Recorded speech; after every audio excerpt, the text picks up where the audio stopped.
Now, Adam, that is the point of the day. That's exactly true, and the governor's been warning us about that. Now, once they get started here tomorrow, it will be National Guard troops that are going to be giving the shots. Six Flags this afternoon now being converted from a mass testing site to a mass vaccination site, which will open tomorrow. I think it's a great idea, really.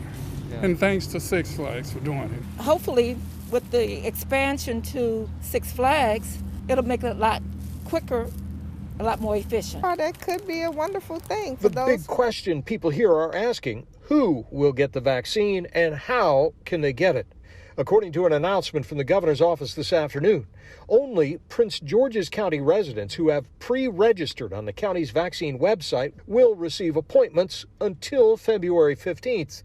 After that, anyone in the state of Maryland who qualifies can attempt to get an appointment. So how do you register for vaccination at Six Flags? The state has not announced the details yet, except to say they will soon be announcing a telephone hotline. We will make an announcement when appointments are available, said Michael Rizzi, spokesman for Governor Hogan. All of this comes with an now familiar warning. Due to high demand and the very limited supply from the federal government, appointments are expected to fill up quickly, the governor's office announced. I think they should have waited till they actually have enough. Maryland National Guard troops will be giving the shots at this mass vaccination site tomorrow. The healthcare system, Kaiser Permanente, will be doing what's called clinical support, but a spokesperson could not provide details on what that means.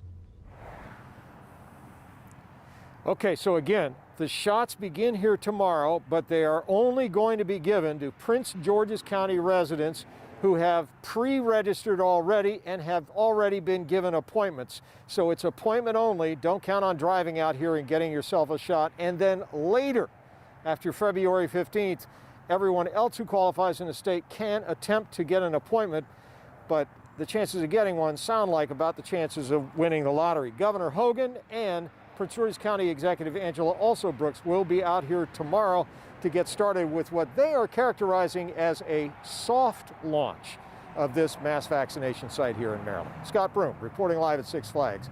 Adam, back to you. Yeah, and worth noting, Prince George's County at this point has the third lowest rate of vaccination of any of the 24 localities in the state. Scott Broom, thank you.